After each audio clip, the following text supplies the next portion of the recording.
So, now that we've established what we actually need to do during provisioning, let's talk about how to do it. So, provisioning is a multi-step process. The first and most critical step is we need to establish a trusted environment. And I'll talk about what I mean and why there momentarily. Then we're going to create an endorsement key if we need to. We're going to track what the public portion of that endorsement key is so that we can certify it. We're going to take ownership of the TPM. And then if we are creating other keys, this is a good time to do it. Not because it has to be done in this provisioning process, but because, hey, we're fiddling with the TPM anyway, we might as well do everything that we need to do in one fell swoop. So the reason a trusted environment is critical is this is where we are establishing trust in our hardware. And we have to use software to do it because we don't have a good way to talk directly to the chip. We have to do it via our computer, running software with a driver. And what we're worried about is that there might be some kind of malware or an adversary masquerading as a TPM. Right now, that's pretty low risk, who's going to bother, but if somebody were to do it, and as this gets used more, it becomes a higher risk, the potential damage is very, very high. Because if somebody does masquerade as a TPM, you've lost all trust in that system permanently, and you may not even know you've done it. So ideally, we've got something that is a very minimal trusted software, preferably with no network access at the time. So for example, one of the things we've been testing out in the labs here are boot CDs running a very minimal version of Linux with no packages that we don't require, not even any network drivers.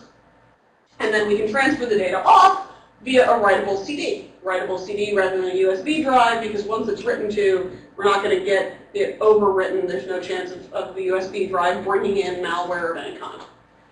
Of course, in the real world, we do sometimes have to make compromises.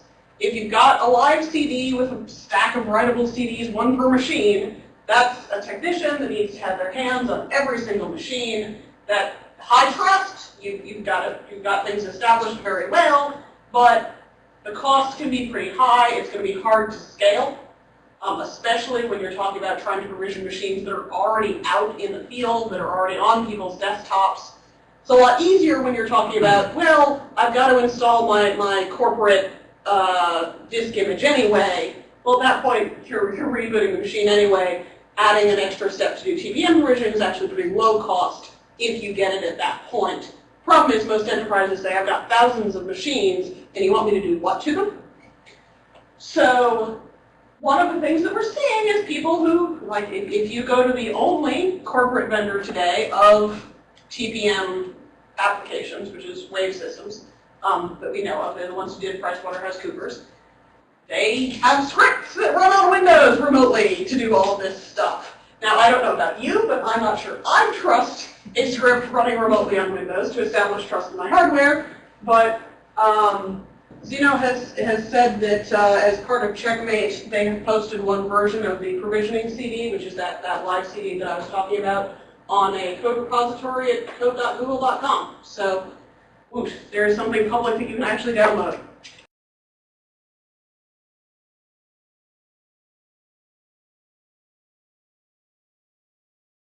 The live CD does not need to be unique per machine, but you're going to be pulling keys off of it, which does need to be. So that's code.google.com/p/timing-attestation. Since that is getting recorded and I don't think the chat is. So there are times when saying, yes, we're going to run a script on Windows remotely is the right answer. And it's the point that you say, we're not too worried about trusting all of those machines perfectly. We're willing to accept the low risk of somebody coming in and forging a TPM for the dramatic cost savings of having our machines out in the field be provisioned in a fairly easy fashion. What we tend to encourage is transition. Start small, over time, phase out those compromised machines. So this is basically our recommendation here, is as machines are required, use the live CD. When you've got thousands of machines that are out there. For the most part, you can use some kind of lower security process. For me, I probably still wouldn't use a Windows script, but I'm a Linux user, so I may be a little prejudiced. Keeping in mind, in an enterprise environment, most machines are only out there for about 3 to 5 years anyway. So you say, all right, in 3 years, certify those keys differently, make it clear that those were certified using a lower security process, and at some point, just declare them all no longer to be trusted, and you're transitioning to all of the machines that you've been provisioning as they come into the warehouse. And then if you have critical machines that you really do need to trust immediately, that's the point where you say, okay, we do the hands-on process, but we are only doing the hands-on process to maybe a few dozen or a few hundred machines, not to tens of thousands. So the only really critical part here is we strongly recommend distinguishing this in certification, preferably even with different signing keys. You can just remove one root key's trust and phase everything out without worrying about, was this a good machine or a bad machine? Okay, so that's the trusted environment lecture, and I will get down off of my soapbox now. So creating an endorsement key, there's 2 different commands you can use for it. Create endorsement key pair is kind of the default, and if you have Linux, it has a command line tool for create EK. This is the command that it uses. This is the one that creates an endorsement key that is permanent for the life of the TPM. And it is really what most people use, in part because, as I said, people aren't entirely sure whether the revocable EK command actually exists. And even if you create a revocable endorsement key, there are some tricky bits to it. Create revocable endorsement key, there's a separate command that allows you to revoke the endorsement key. This requires an authorization value that is set when you created the endorsement key, which has nothing whatsoever to do with the owner authorization, because after all, you don't want the owner to be able to revoke the endorsement key at any point in time, because it's a little too easy to change the owner, which means you have to track that authorization value for whatever future point in time you may wish to revoke the endorsement key, which may be part of the reason that nobody uses it.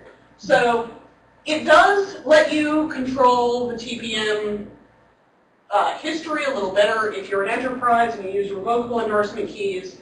At the point that you sell your machines, you can revoke your endorsement keys, and somebody else is getting a TPM that is blank. You can't tell that this ever was a machine from your company. On the flip side, hope you actually remembered that authorization value for the entire lifespan of that machine. You've probably got a database somewhere. Can be done. It's there for a reason, but it's a bit of a pain in the neck, and that's part of the reason that pretty much everybody just uses the basic value. And it is worth noting that both of these utilities will just produce an error if an endorsement key already exists.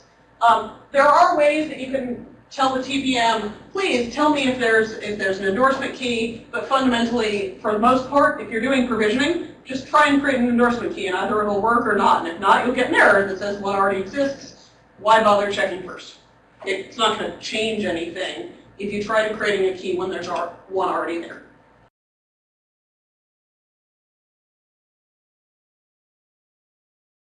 Yes, if you use create endorsement key pair, that is a permanent key for the lifetime of the TPM. So you cannot completely zero out the TPM without breaking it. If you use the endorsement, and I'll be honest, for some odd reason, I have never looked in detail at the commands that allow you to break a TPM permanently. Well, I believe they exist, but I never paid attention.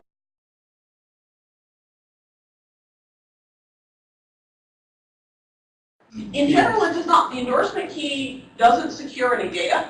Right. The endorsement key doesn't even really directly identify the machine.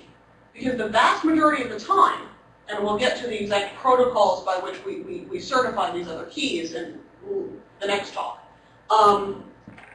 the endorsement key is used to certify identity keys. And for every other application, we're going to be using that identity. So the identity is the practical face of your TPM.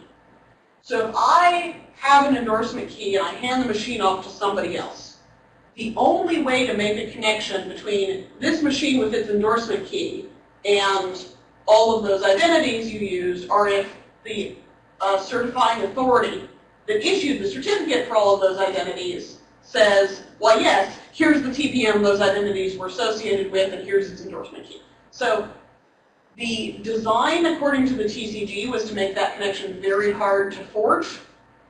In an enterprise context where anonymity is not really a goal, and in fact you usually actually want to track, we expect to see much more tying of identity to TPM, but how much you care about that, how much you worry about that when the TPM is sold, really depends on how secret you treat the association between the endorsement key and the physical TPM.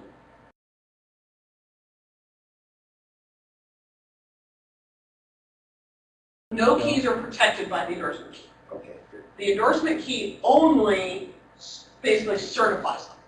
It is responsible for making the statement, this key is a genuine TPM key. The storage root key is what protects them. That's right. And that one will go away as soon as you change ownership. Okay, that's right. So I think what Glenn was sort of getting at is in the case where you want to give away a machine that has a TPM with an endorsement key, what is the actual procedure that's necessary for all intents and purposes to make it so that there's no security violation? And I think that's just the clear, right? Because the clear will get rid of the other keys. Yes, clear will get rid of the other keys, and it basically you're clearing the owner out. That erases the SRK, and everything that TPM has stored in this lifespan is now useless. Okay, so once we've created an endorsement key, we need to retrieve its public component because we're going to certify it.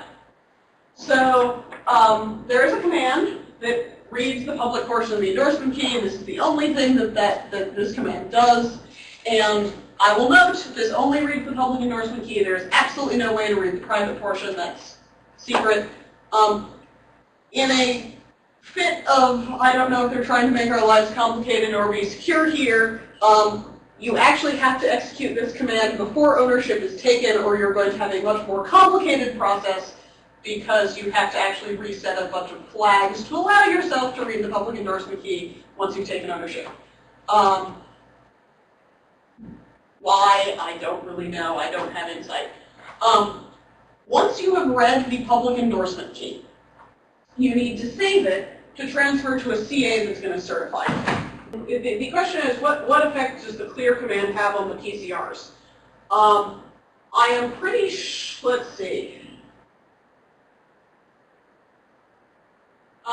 I'll be honest, Matthew, I would actually have to look that up, but given that PCRs are erased on every boot, and that usually when you clear the TPM, the immediate next operation is reboot the machine, that's part of why I haven't looked at it. I can look that up for you. It's pretty quick later on.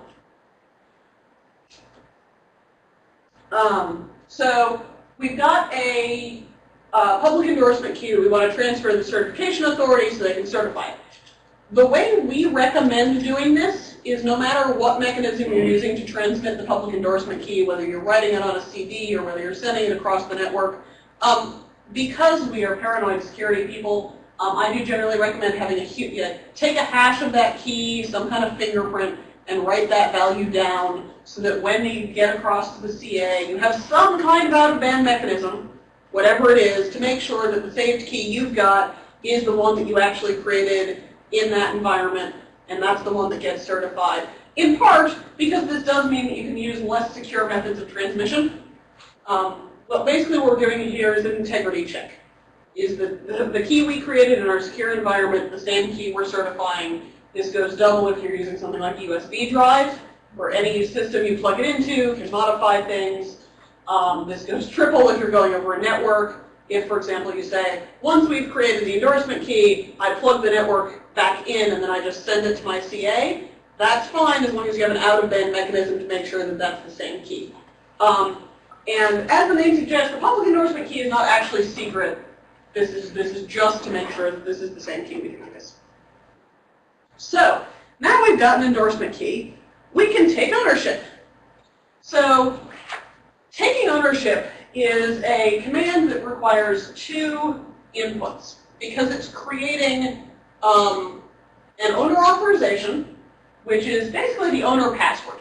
When you say, I want to change a TPM configuration, if you want to say I want to create an identity, if you want to say I want to allocate certain portions of NVRAM, those are owner operations.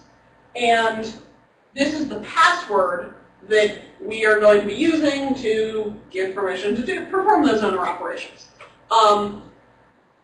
If I'm an enterprise, to be perfectly honest, given that this is much less security critical than a root password, I would be sorely tempted to use a standard value. If you really want to have one per machine, go ahead, but frankly, when you've got 20,000 machines, and this is a command that this is an authorization value that you're not going to use it very often, you can make it infrequent. If you have scenarios where users are expected to do certain operations frequently, for example, create new identities. If I'm saying that, I want this machine to be able to always say that it is a legitimate machine for my enterprise, but not be able to tell which machine it is. Now I have an identity for the day. I can't think of too many enterprise applications that would want to do that. You could, in theory, do that. In that case, you may want to say, rather than go back to the IT department every time I want to create an identity, or every time I want to allocate my NVRAM, there is a rather complicated set of delegation commands that allow you to individually set a different password for particular owner privileges. So that I can say, the IT department is always the owner, but the user has access to creating new identities or to changing this particular flag or to modifying NVRAM. So you've got a bunch of options here that are not all or nothing when it comes to how you set the owner authorization, but just be aware of that when you decide what should the password be, how secure does it need to be. The other thing that you need to set is an SRK authorization value. Now you remember, the SRK is our storage root key. It's the thing that protects all of the data on our TPM. That means that it gets used all the time. Because in general, any key that's loaded into the TPM, in order to load it, at some point I probably needed to use the SRK. Anytime I'm trying to decrypt data, I needed to have some kind of key in there to decrypt it with. That probably means I needed the SRK. So in general, unless you're doing something very strange or something pretty unusual, like you've actually got a key that is owner locked permanently into the TPM, it's been loaded already, in which case that's effectively one of your root keys, you're using the SRK all the time. So we really strongly recommend, for everybody's sanity, not using a password for the SRK. There is a value that the TPM has called the well-known secret, which is one of my favorite phrases ever, that you can just set. And that means that every time anyone wants to use the SRK or write software using the SRK, nobody needs to worry about tracking a password. Nobody needs to worry about forgetting a password, making all of their data non-usable. If you have data that you want to have a password, don't use the SRK for it. Create another key that has a password that is more focused and more limited purpose. The SRK is there for the lifetime of the machine. You really don't want to have password issues on the SRK. So the command here is, for once, intuitively called TPM take ownership. There is a Linux utility in the TPM tools package that's just a command line tool that will run this for you. Windows 7 does have a utility, technically, that will enable the TPM and take ownership, but we have had reports, which I have not personally verified, that taking ownership with this utility may cause the TPM to be unusable by anything other than BitLocker. I can't for the life of me figure out what they're doing that would cause this behavior, but I figure I should pass on the warning until we have more data. Be careful when using this, because you may end up needing to clear it to re-provision your machine. So when you take ownership and provide it with those 2 passwords, it will establish the owner, set the owner authorization in the TPM, and create the storage root key. The owner will stick around until you clear the TPM. There's a command called owner clear, this is a command called force clear. Doesn't really matter which, either of them will erase the owner. You can change the owner authorization password later on. It's about what you'd expect, which is to say a slight pain in the neck password change. There is not a mechanism to say something like, I have physical presence, please change the owner password. You really do have clear it or not unless you own the password. In general, ownership is most useful during the early setup phases where you say something like, I've turned on my TPM, I would like to change the TPM's flags. We'll talk a little bit about TPM flags later. Most of them are not a big deal. There's a couple of them that you can turn on FIPS mode, which will kind of put a minimum threshold in how insecure you can make anything. So you can't create keys that are the lowest number of bits, and you can't create the legacy keys that have no constraints on them, that sort of thing. For the most part, once you've got your TPM set up and configured, the only things the owner really does are establish identities and manipulate NVRAM. So now all of the critical features of provisioning are done. We've got an endorsement key that we created in a trusted environment. We've got our public endorsement key that in some fashion we're going to ship off to a certificate authority, and we've taken ownership. Now, if we want to, we can be efficient and create some other keys.